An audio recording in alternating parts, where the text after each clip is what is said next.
I'll never forget that night. It was my first week working the late shift at the McDonald's on 5th and Pine. Everything seemed like any other fast food joint. Greasy floors, the smell of fries and burgers constantly in the air. But that night, something felt different. It was around 2:30 a.m., just the time when the late-night crowd had thinned out, and the cleaning crew had started their shift. The place was quieter than usual. The hum of the kitchen lights and the faint noise of the drive-through speakers were the only sounds. I was in the back, wiping down trays, and the rest of the crew was either cleaning or counting the register. I heard a strange noise, a scraping sound, coming from somewhere in the restaurant. At first, I thought it was just the old refrigerator acting up again, but it kept going, more persistent. It was coming from the walk-in freezer, and as I walked toward it, a chill ran down my spine. I've worked in McDonald's long enough to know that things get eerie when no one's around. The hum of the freezers, the ticking of the ice machine, it can mess with your mind after hours. But this sound, this was different. I approached the freezer, and the door, which was always kept closed, was cracked open just a sliver. I felt uneasy. Something inside told me not to open it, but curiosity got the better of me. I reached out and pulled the door open fully. What I saw next is something that still haunts me. There, in the middle of the freezer, was a figure. Person? No, it was too still, too unnatural. Just a pair of eyes staring back at me, hollow and black. It was like staring into an abyss. Something deep, something wrong. The figure slowly shifted, its arms stretching out as if it had been waiting for me. I froze. For a second, I thought my mind was playing tricks on me, but the sensation of the cold, bitter air hitting my skin reminded me that I was very much awake. The figure moved towards me, and I took a step back, bumping into a stack of crates. The noise broke the trance, and in that instant, the figure disappeared, vanishing into the shadows of the freezer. I slammed the door shut, my heart racing. What the hell had I just seen? I couldn't shake the feeling that something had been inside that freezer, waiting. I didn't want to admit it to anyone, afraid they'd think I was losing it, but I knew what I saw, or rather what I didn't see anymore. That night I couldn't sleep. The images of those black eyes followed me. I could hear the scraping sound again, echoing in my mind. And then I heard it, a soft whisper, almost like a voice in the back of my head, telling me I shouldn't have opened that door. I couldn't shake the feeling that something was wrong. The next few nights were a blur of strange occurrences. It started small. The temperature in the restaurant would drop suddenly, even though the air conditioning was off. The lights flickered intermittently, like someone was playing with the switches.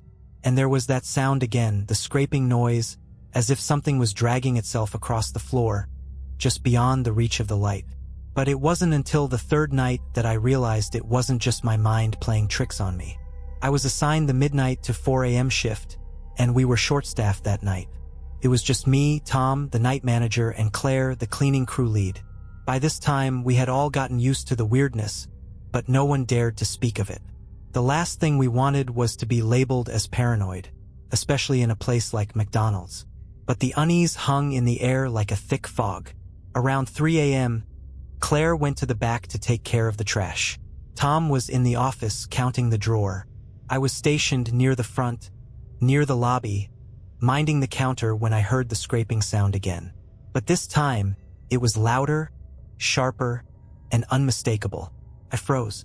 It was coming from the back of the kitchen, a slow, deliberate drag, as if something heavy was being moved across the floor. I told myself it was probably just the freezer door or a misplaced pan, but the sound grew louder, closer. I walked towards the kitchen cautiously, my heart pounding in my chest. And then, just as I was about to reach the back door, I heard Claire scream. I ran back, and what I saw made my blood run cold. Claire was standing frozen, her face pale as death. She pointed towards the walk-in freezer with shaking hands. "It's in there. It's in there." I felt a chill as I approached the door, and there it was again. That scraping sound, but now it was accompanied by a low, guttural growl, deep and primal. It came from the freezer, just beyond the closed door. Tom came running from the office, his eyes wide. "What's going on?" I heard it. Claire whispered, voice trembling. "I saw it. Without thinking, I reached for the freezer door and flung it open. Inside, everything looked normal. The racks were filled with frozen food, the air cold and sharp as it should be. But as I turned, I caught sight of something in the corner. A shadow, dark and still, just beyond the light. The scraping noise stopped instantly. There was nothing there, nothing visible. Claire ran out, screaming, and Tom followed her, leaving me alone. I felt a cold rush behind me, like someone was breathing down my neck. I turned around so fast I nearly lost my footing. Nothing, but the whisper came again, right in my ear. Don't go back there. I stumbled backward and slammed the freezer door shut. My hands were trembling. I had no idea what was going on, but I knew one thing. Whatever it wasn't just some trick of the mind. It was real, and it wasn't done with us yet. I didn't want to go back. I really didn't, but the next shift came and I had no choice. Tom had called in sick, and Claire had been too shaken to come back, leaving me alone with the night shift. The fear gnawed at me, but what else could I do? I couldn't just walk away from my job, especially in a place like this, where no one would believe me anyway. I showed up around 11:45 p.m., trying to ignore the knot that had settled in my stomach. It was quieter than usual. The building felt empty, the kind of empty that wraps around you like a cold, suffocating blanket. My boss, who had barely spoken to me before, barely acknowledged me when I walked in. He seemed distracted, almost haunted, like he was trying to avoid something he couldn't outrun. I got to work, trying to ignore the creeping sense of dread. The clock ticked down. 1 a.m., 2 a.m. Still, nothing out of the ordinary, aside from the occasional flicker of the lights or the sound of a soda machine making strange noises from the back. It was like something was pushing against the walls of my mind, forcing me to remember what happened last time. And then I heard it, the scraping. I wasn't even at the counter anymore. I was cleaning the condiment station near the back of the store. The sound came from the walk-in freezer again, slow and deliberate. Something was in there. I knew it. I stood frozen for a second, weighing my options. I could call someone, but who would believe me? I could leave, but I'd lose everything. My paycheck, my reputation. And then it happened.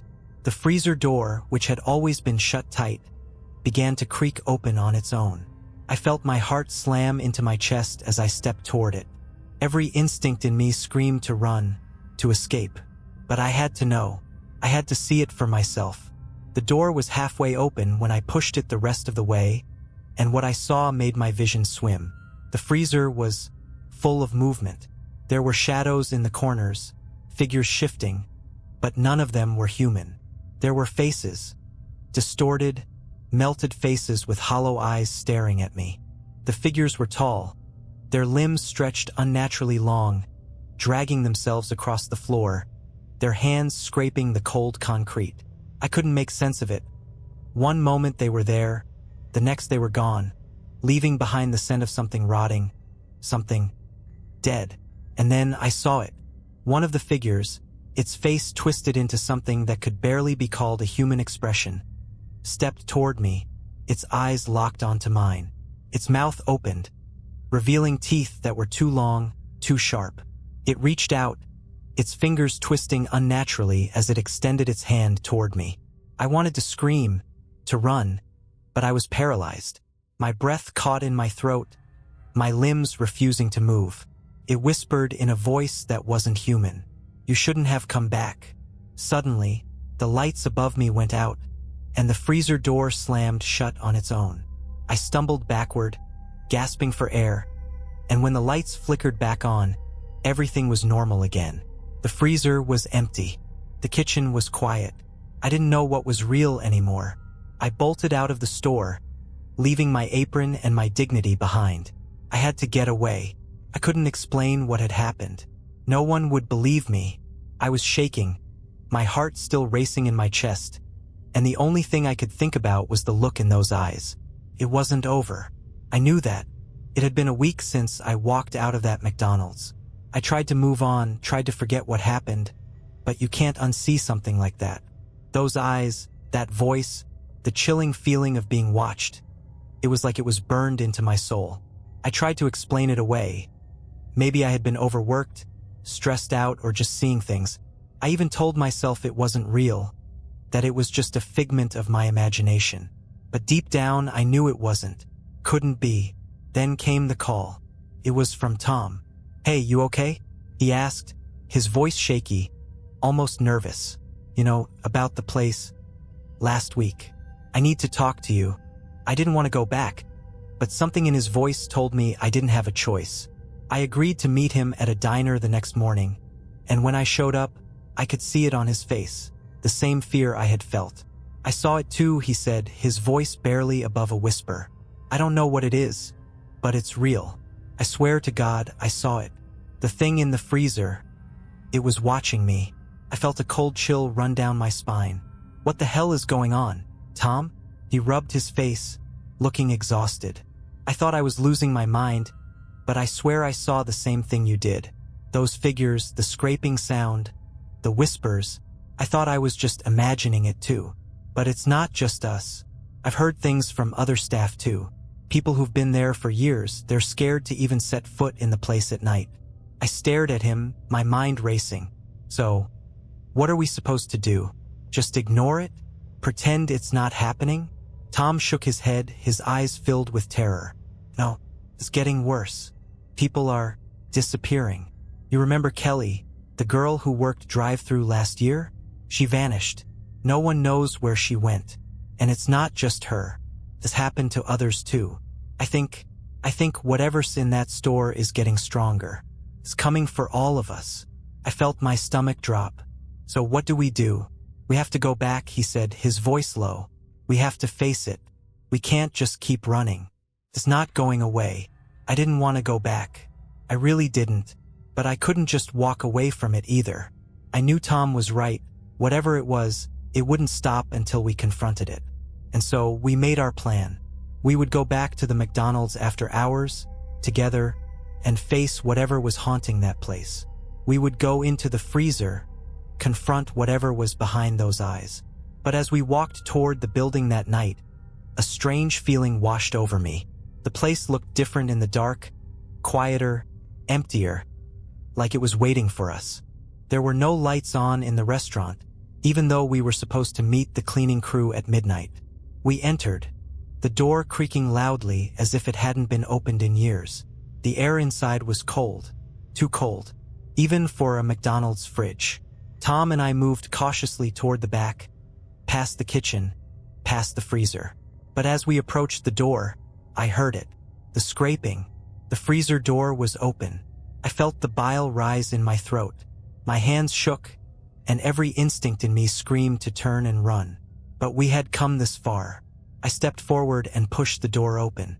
Inside, the figures were there again. The faces, the shadows, the tall, skeletal forms that crawled toward us. But this time, there were more. So many more. And they were moving. Fast. I heard a noise behind me. A door slamming shut, the rattle of trays, and when I turned, I saw it. The one thing I had hoped never to see again. The figure. The one that had whispered to me. It was standing at the end of the kitchen, its long, elongated body almost merging with the darkness. Its eyes were hollow, black, like deep pools of nothingness. It stepped forward, slowly, and as it did, the room seemed to grow colder. The sound of its footsteps echoed in my mind. "Run," it whispered again. But this time, I didn't need to be told twice. We ran. Out of the freezer, out of the back door, through the dark parking lot. The door slammed shut behind us with a force that shook the ground. We didn't look back. We didn't need to. We never spoke about it again. But sometimes, when the wind howls late at night, I swear I can hear it. The scraping, the whispers, the sound of something lurking in the shadows, waiting for the next person to walk in. And I know, deep down, that one day, it will come for me again. It's been months since that night. I tried to move on, tried to live a normal life again, but there's a heaviness that never quite leaves. It's like something is following me, always lurking just out of sight, waiting for the right moment to remind me of what I saw. I thought I'd gotten away from it. I really did. But one day, out of nowhere, the call came again. It was from an unknown number, and for some reason I answered it. "Hello? Is this Alex?" The voice was familiar, but not in a good way. It was Tom's voice, but it sounded wrong. Like he'd aged 10 years in a matter of days. "Yeah. Tom, what's going on? Where are you?" There was a long pause. I should have never gone back. I should have known better. My heart skipped a beat. "What are you talking about? What happened?" His voice trembled. "It's still here, Alex. It's not done with us. It's worse now. It's in my head, Alex. It's talking to me. It's controlling me." I could hear his breathing getting heavier, like he was panicking. "Tom, what the hell happened? Tell me." I thought if I just went back one more time, if I confronted it, it would leave me alone. But I was wrong. I don't think it's ever going to leave. I'm sorry, Alex. I should have never gotten you involved. But now it's coming for us all, and I can't stop it. Tom, where are you? Are you okay? I was desperate now, my pulse racing. Another long pause, and then I heard it. A scraping noise. The sound was so clear, so unmistakable, that I froze. "Alex, I can't. I'm sorry." The line went dead. I didn't wait. I grabbed my jacket and rushed out the door, knowing exactly where I had to go. I drove straight to the McDonald's, my hands trembling on the wheel. It was late. The streets were empty, and the town was shrouded in darkness, but I didn't care. I had to see Tom. I had to make sure he was okay. I had to face whatever was still haunting us. The lights at the McDonald's were on, but the place felt different. Not like a normal fast food joint. It was almost as if the building itself was alive, breathing with the weight of something darker than what it appeared. The parking lot was empty. Too empty. I pulled into the lot and parked. My heart pounded in my chest as I got out of the car. I walked toward the front door, but something stopped me. The scraping. It was louder now, closer. I looked around, but I couldn't see anything. No shadows, no figures moving. But I felt them. I pushed the door open. The smell hit me first. Something rotten, something decayed. The lights flickered as I stepped inside. "Tom?" I called, my voice shaky. There was no response. I moved cautiously toward the back to the kitchen, where I knew he would be. As I passed the walk-in freezer, I saw it. The door was cracked open just like before. I didn't want to go any further, but something inside me told me I had to. The scraping was louder now, like nails on metal, dragging along the floor, relentless. I grabbed the handle of the freezer door and pulled it open. What I saw will haunt me forever. Tom was there, but not in the way I remembered him. His body was bent and twisted, his limbs unnaturally long, his face contorted into an expression of pure terror. He wasn't standing. He was crawling towards me, dragging himself across the floor with one arm, his eyes wide with fear. His mouth opened, but no words came out, only a guttural, inhuman sound. Behind him, in the shadows, the figures were there again, the ones I had seen before. They were circling, closing in on him.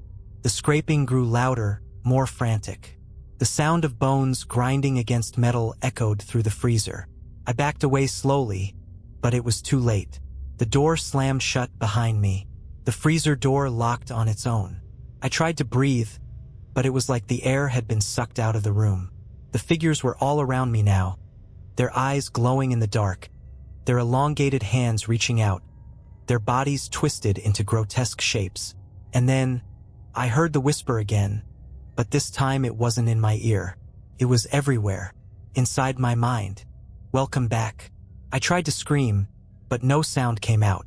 I turned, and for a split second, I thought I saw Tom's face again. Twisted, unrecognizable, like something was taking over him. And then, in a flash, everything went dark. I don't know how long I was out. When I woke up, I was lying outside the restaurant, my head throbbing. The McDonald's was gone. It wasn't there anymore. All that remained was an empty lot, nothing but a pile of debris. It was like the place had never existed. But I know the truth. I know it's still out there, waiting. I can still hear the scraping, the whispers. And now I know it's not just McDonald's. It's everywhere, and it's coming for me again. I wish I could say that I was wrong, that it was just a nightmare or some crazy hallucination brought on by stress. But I'm not wrong. It wasn't a dream. It was real, and it's far from over. After that night, I couldn't go back to my life. Not the way it was before. The memories of the McDonald's, of Tom, of everything that happened, still linger like a shadow over me. I could feel it, that cold presence, always just out of sight. It never left. It never would. For weeks, I stayed in hiding. I didn't leave my apartment unless I absolutely had to. I threw away my phone and got a new one. I changed my name. I did everything I could to distance myself from my old life. But nothing worked. Whatever it was still hunting me. And then, one night, it found me. I woke up to a knock at my door. It was soft at first, almost like a whisper, but persistent. I could feel my heart race as I slowly approached the door, my hand trembling on the doorknob. I didn't know who it was. No one knew where I was. I made sure of that. But then, the knock came again, louder this time. 3 raps, sharp and precise. It sounded familiar, too familiar. I opened the door. There was no one there, just an envelope on the ground, sealed with a dark red wax. I picked it up, almost afraid to touch it, and tore it open. Inside, there was a single piece of paper folded neatly. I opened it with trembling hands. The message was simple, written in bold, sharp letters. I never left. Neither did you. My blood ran cold. Couldn't breathe. The room felt like it was closing in on me, the walls pressing in as I crumpled the paper in my hands. I turned around, and there, standing in the corner of my apartment, was a figure. It was tall, its body elongated and twisted. Its eyes were hollow, black pits, glowing faintly in the dim light. Its mouth was too wide, too stretched, and it was grinning. The scraping sound filled the room, echoing off the walls, growing louder with every second. It dragged its fingers across the floor, slowly, like it was savoring the moment. I backed away, trying to control my breathing, but it was no use. The figure stepped closer, its long, twisted limbs reaching for me. I thought I was done for. I was paralyzed, trapped in the grip of terror. But then, as if something inside me snapped, I grabbed the first thing I could, a lamp, and threw it at the figure. The moment the lamp hit the creature, it vanished. The scraping stopped. The room fell silent. But I knew it wasn't over. It would never be over. I rushed to the window, and that's when I saw it. The McDonald's. The old one. The one I thought had disappeared. It was standing across the street, just as it had been before. The lights were on, but no one was inside. There were no cars, no people, just the building, standing alone in the night. And then the whisper came again. "You're not free." I slammed the window shut, my heart pounding in my chest. I couldn't go back to that place. I wouldn't. But the longer I stood there, staring out at the dark, empty lot, the more I knew that I was trapped. It was never just about the McDonald's. It was about something much bigger. Something that had followed me, attached itself to me, and now it would never let go. I tried to sleep that night, but the scraping kept me awake. Every time I closed my eyes, I saw it. The twisted figures, the cold eyes, the whispers, the crawling shapes. I knew the truth now. I knew it wasn't just McDonald's that had been haunted. It was me. And no matter where I ran, no matter how far I went, it would always follow. Because it wasn't just a place. It was a curse. And I was its prisoner. The nightmares started again that night. At first, I tried to convince myself it was just the stress, just the toll the past few months had taken on me. But deep down, I knew better. It was more than that. I couldn't escape it. The scraping, the whispers, the figures in the dark. They were becoming a part of me, an echo in my mind that wouldn't go away. I couldn't ignore it any longer. I had to go back. I didn't want to, but I knew I had no choice. The thing that had been following me wasn't just going to leave on its own. It was a part of me now, and if I didn't end this, it would consume me, body and soul. I had no idea how I was going to do it, but there was one thing I knew for sure. I had to face the McDonald's, the cursed place where it all started. If there was any chance of ending this nightmare, it was there. I drove to the site in the dead of night. The streets were empty. like they always were, but something was different. The air felt heavier, like the world was holding its breath. I turned the corner onto the street where the McDonald's had once stood, and there it was again in front of me just like before. The building was old, decayed, as if it had been abandoned for years, but I knew it wasn't just a building. It was a trap. It was the prison that had held me captive for so long. I parked my car and stepped out, the cold air biting at my skin. The scraping sound was faint at first, but it grew louder with every step I took. I walked toward the entrance, my heart pounding in my chest, knowing that whatever waited for me inside would be the final test. The door creaked open as I pushed it. Inside, it was darker than I remembered, the dim light barely illuminating the interior. The walls were covered in rot and decay, and the stench of something foul filled the air. It was like the place itself was rotting from the inside out. And then I saw them. The figures were there, standing in the corners, their eyes glowing like black pits. The shadows seemed to twist and writhe, like they were alive. I could feel their presence, their hunger, and I knew that this time they weren't going to just watch. They were coming for me. I tried to back away, but I was surrounded. They moved faster than I could react, their long, twisted limbs reaching out, their mouths opening wider, revealing rows of jagged teeth. I could hear them whispering, but the words didn't make sense. It was like they were speaking in a language I couldn't understand. But the message was clear. They were closing in on me, and there was nowhere left to run. In that moment, I realized the truth. The McDonald's wasn't just a place. It wasn't just a restaurant or a building. It was a portal, a doorway to something darker, something that had been waiting for me, for all of us to open it. It wasn't just after me. It was after everyone, and it would stop at nothing to claim us all. But I wasn't going to let it win. I took a deep breath, summoning every ounce of courage I had left. I grabbed the first thing I could, a rusted metal pipe lying in the corner. I swung it at the nearest figure, hitting it with all my strength. It screeched, its body twisting unnaturally as it crumpled to the floor. But there were more. They came at me from every direction, faster than I could swing the pipe.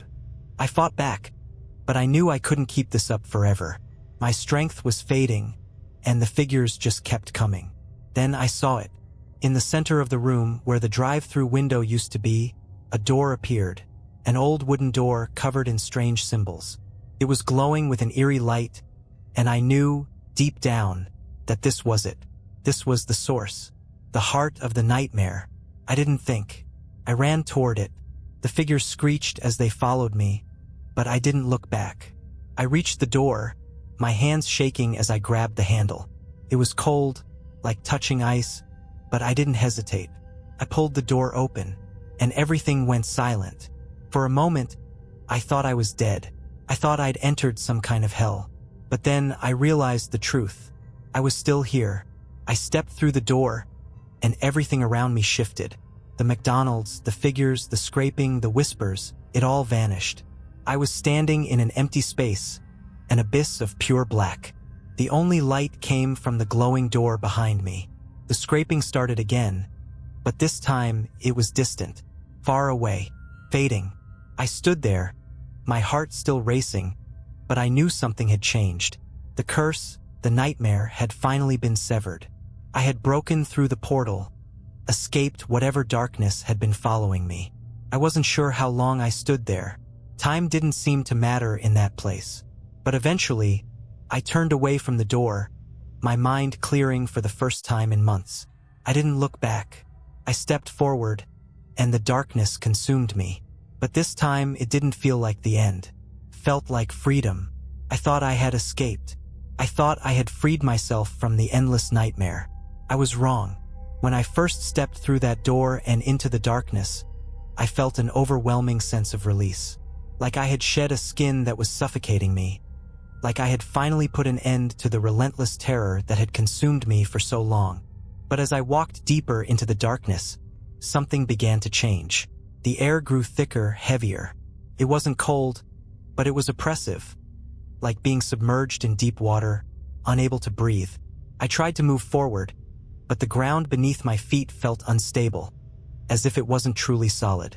My feet seemed to sink into it, the surface rippling, like the entire space was alive. I looked around. There was nothing, no walls, no light, no reference points to tell me where I was. The only thing I could hear was the sound of my own breath, ragged and frantic. And then I heard it, the scraping. It was faint at first, almost like the wind, but it grew louder, sharper. The sound of something dragging against the floor, relentless, coming closer. I froze. I had hoped, prayed, that whatever I had done back at the McDonald's would have severed the connection. But it hadn't. The scraping was unmistakable, and with it came the whispers. You can't escape. I turned, but there was nothing behind me. The darkness stretched endlessly in every direction, but the sound was getting louder. It was coming from every direction. Suddenly, a figure appeared in front of me. It wasn't one of the creatures from the McDonald's. No, this one was different. It was human, or at least it had the shape of a person. But it was twisted, distorted, its features blurred, like it was an imperfect reflection of a human being. Its skin was pale, almost translucent, and its eyes. Oh God, its eyes. They were wide open, black and empty, with no whites, no pupils. Just pure darkness. It stood motionless for a moment, staring at me, and then it spoke. You should never have opened that door. I stumbled back, my mind racing, trying to make sense of what was happening. I knew, deep down, that this wasn't over. This wasn't just about the McDonald's anymore. It was bigger, far bigger. And now it had me. The figure stepped closer, and the scraping grew louder. I backed away, but it followed me, its movements slow, deliberate. You think you've escaped, but there's nowhere to go. There's nothing left for you. This is where it ends. Couldn't breathe. The darkness was closing in around me, and I knew that if I didn't do something, if I didn't find a way out, I'd be swallowed whole by whatever was lurking in this place. Then I remembered something. A feeling, a whisper of knowledge that had been buried in the back of my mind. When I had first encountered the McDonald's, there was something else. Something I had overlooked, something important. The curse. It wasn't just the building. It was the door. I reached into my pocket, fumbling for something. Anything. My hands closed around something cold and hard. It was the envelope. The one I had found at my apartment that night. The one that had set everything in motion. The words inside. They hadn't made sense at the time, but now they were crystal clear. I never left. Neither did you. I understood it now. The curse wasn't just tied to the McDonald's. It was tied to me, to the choices I had made, to every time I had tried to run from it. And as long as I kept running, I would never truly escape. I had to face it once and for all.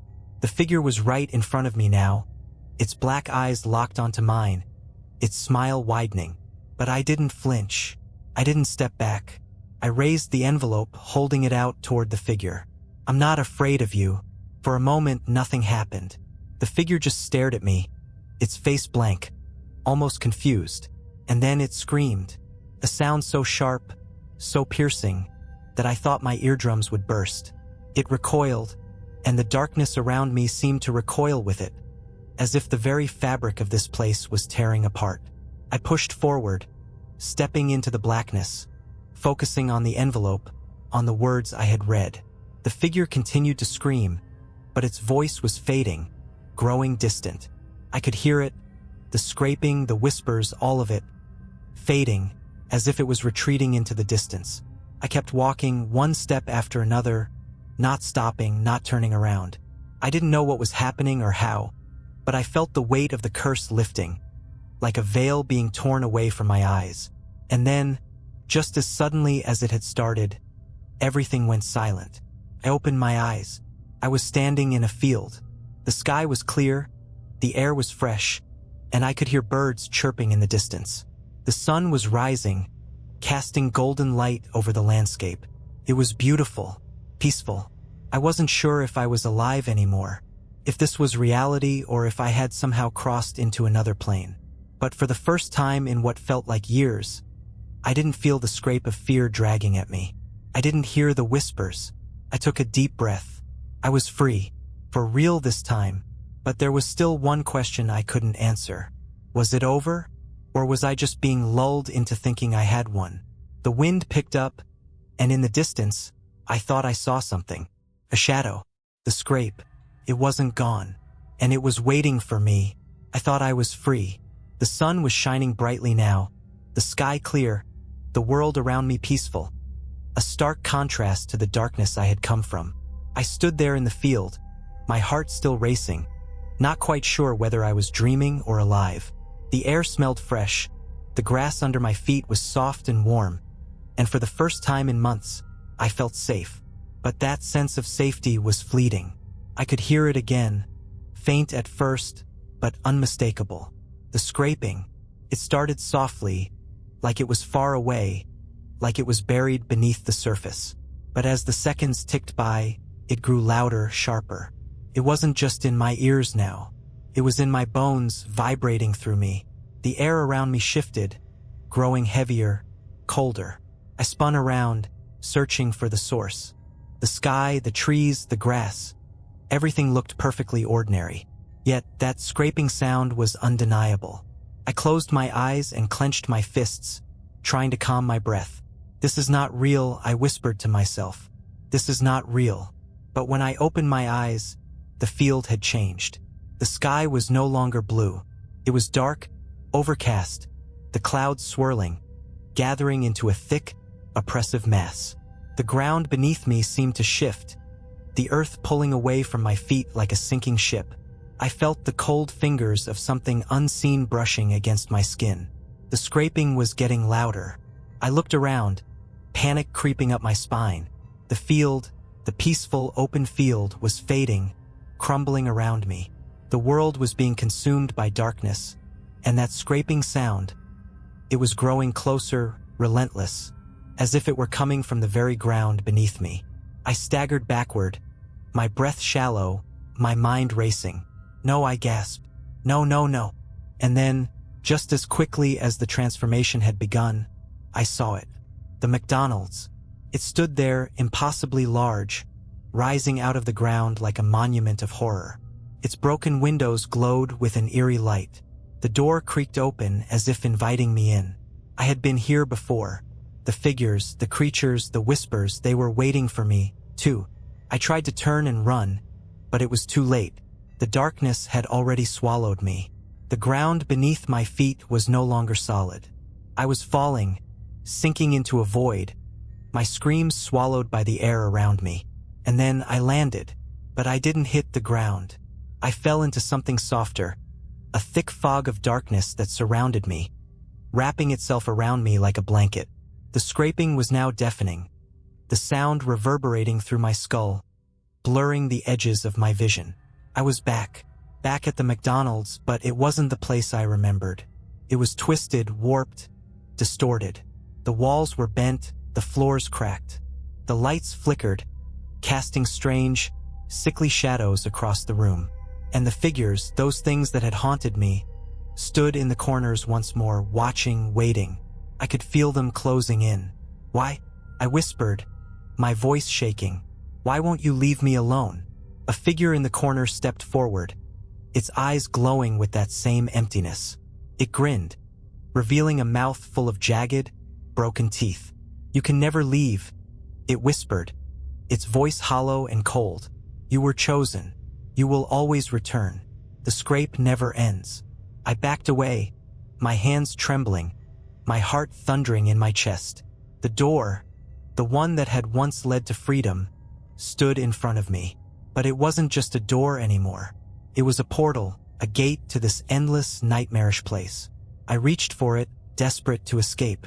But as I touched the handle, the scraping stopped.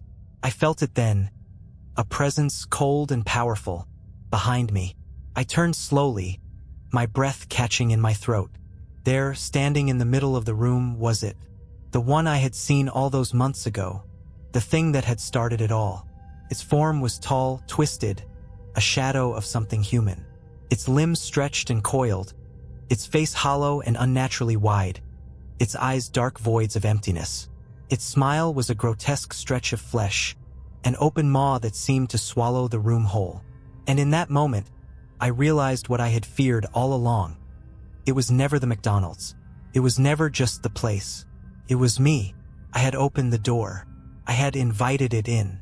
The curse wasn't tied to a building. It was tied to me. "Please," I whispered, my voice cracking. "I'm sorry. I don't want this anymore." But the figure just stepped closer, its grin widening, and it whispered one last thing. "You can't escape yourself." I ran. I ran through the broken halls of that twisted McDonald's, my legs shaking beneath me. I could hear the scraping now, not just in the distance, but all around me, beneath my feet, in the walls, in the air. It was everywhere. But no matter how fast I ran, the figure followed me. Its footsteps were behind me, echoing, growing louder, until the sound of its approach consumed everything. And I knew I wasn't running to escape anymore. I was running to survive. But for how long? The scrape would never stop. The end? Or is it? I was running through a nightmare. But the worst part was that it felt real. The McDonald's, or whatever it had become, stretched endlessly before me, its twisted walls and broken windows looming like a prison I couldn't escape. The scraping, the whispers, the figures that lingered in the shadows. They were all closing in, relentless. Every turn I took led me further into the abyss. The door, the one I thought would lead me to freedom, was always just out of reach. Every time I reached it, it vanished, and the darkness took its place. I couldn't escape. Not this time.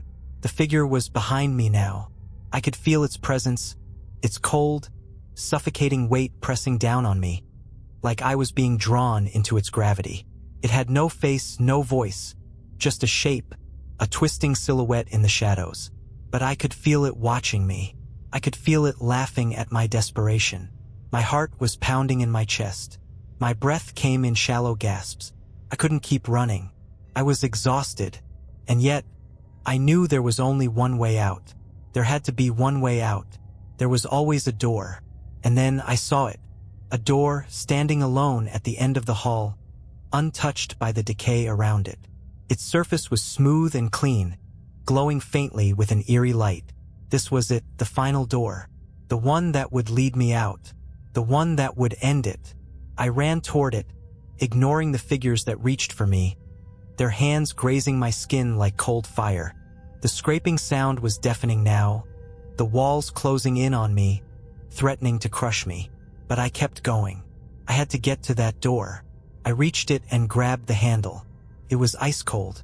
My hand trembled as I turned it, but the door refused to open. It wouldn't budge. I pulled harder, my muscles straining, the desperation rising in my chest. But the door remained locked. I was trapped. And then, from behind me, I heard the voice. "You think you can leave?" The voice was low, guttural, like it was coming from the very walls themselves. "There is no escape." I spun around, my heart racing. The figure stood before me now, its black eyes gleaming in the darkness. It was massive, towering over me, its limbs stretching impossibly long.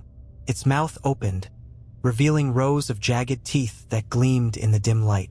"You open the door," it whispered, its voice like the scraping of nails on metal. "You can never close it."